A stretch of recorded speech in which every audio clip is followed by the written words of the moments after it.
having a late lunch, and watching the cricket. It's India taking on Namibia, and it's 54 for one already. Fantastic, great going by India, and no Abhishek Sharma today. He's out injured. I think he was out injured for the last match after getting out for a duck. It was replaced by Samson. Again, similar kind of batsman, very explosive, and Samson's contributed to 22 runs today. Tilak's just hit another 4. Yeah, India cruising. Brilliant start. Ishan Kishan is on 22 not out, and Tilak's on 13. Yeah, going good. Who else is out today? That's who else is out? Well, we've got Siraj being out, and he's replaced again like for like with Bumrah. Great to see Bumrah coming in after an initial scare in the first game. We've got to build some kind of momentum. The big match, once again, politics aside and everything to do with sport, we come together. It's the big one, India versus Pakistan on Sunday at 1:30. So just to reiterate the playing teams, India, we've got Samson starting, Ishan Kishan, Tilak Verma, Sky, Suryakumar Yadav, Hardik Pandya, Shivam Dubey, Rinku Singh, Akshar Patel, Arshdeep Singh, Varun Chakravarti. What a player, by the way.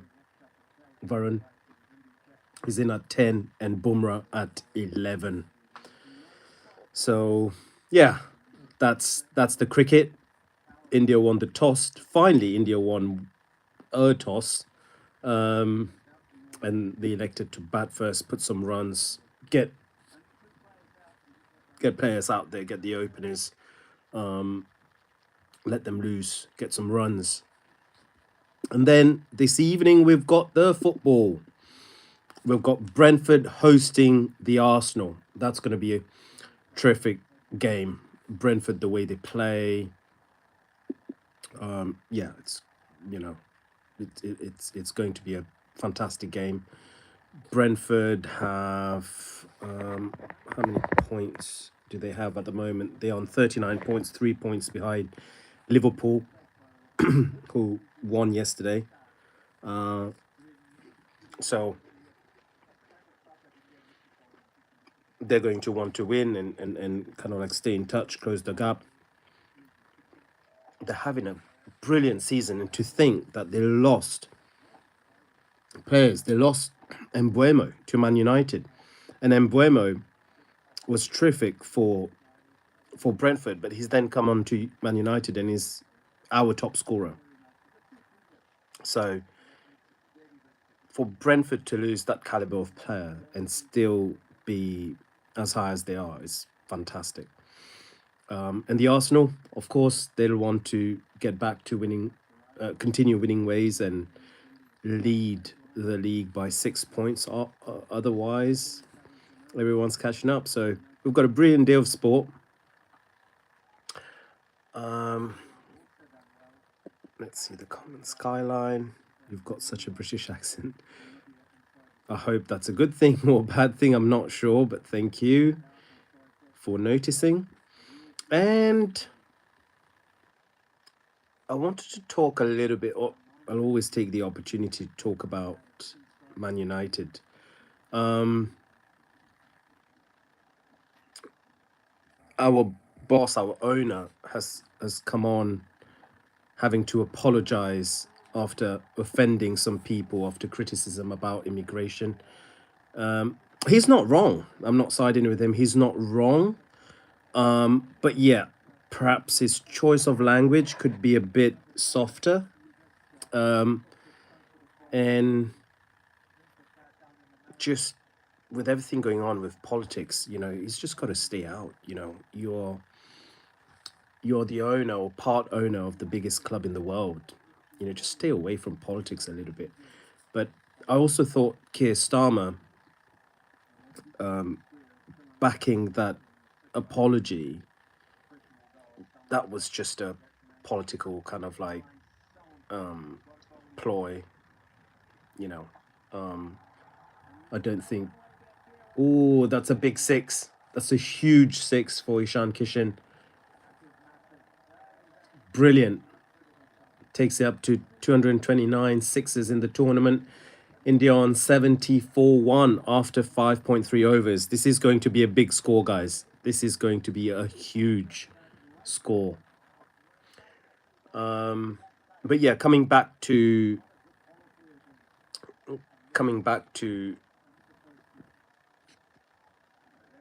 Ratcliffe's comments, I just thought it was not needed. It was not needed. So just stay away from it. But for those of you who don't know, obviously Jim Ratcliffe, you know, is the part owner. Another huge six. Oh, huge six again. Ishan Kishan. What a game he's having. Fantastic. Yeah, Jim Ratcliffe, one of UK's richest man. He's the owner of one of the largest chemical companies in IOS, and he's got a share of roughly around 30% or just under 27.5% of stake in Man United. And at the moment, he's under huge criticism from just the United masses. We've still got the Glazers. We've been promised a new stadium, and there's politics around that again. Another six. It's just clearing the rope. Another six. My goodness. 82 for 1. What a game. So, look, he's been criticised, Jim Ratcliffe, for some of the things that he's done at Old Trafford, and clearly, quite rightly so. Making or taking advantage of Sir Alex Ferguson's, politeness, should we say, and continuing to have him as an ambassador but not paying him. Look, at the end of the day, Sir Alex Ferguson, he's already rich, he's old, he doesn't need the money, so it's not a big problem. But not contributing towards the Legends Fund, cutting down on staff, number one, and cutting down on their wages and on their lunches, the dinners. Yeah, he's just going below the belt, really. So he's been criticized a lot, and now he's spoken out on political issues again. So I remember he was campaigning for leaving Europe. So he was one of those, and now he's back on the kind of like political scene. But anyway, that's enough of him. But that's news about Manchester United at the moment. Otherwise, in terms of the stadium, I'm not sure if we've acquired the land that is necessary to build the stadium as originally planned. So I think they're giving way to, the kind of like tent structure, because Freightline, who own the land, are not willing to play ball, and they're quoting United quite a fair buck. But either way, as long as we get a new stadium, for me, and not just any new stadium, but the stadium itself, that's what's important. It's just sad that we couldn't do what was originally planned.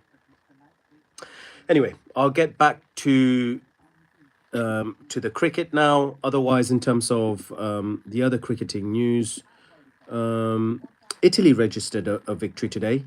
They were playing Nepal.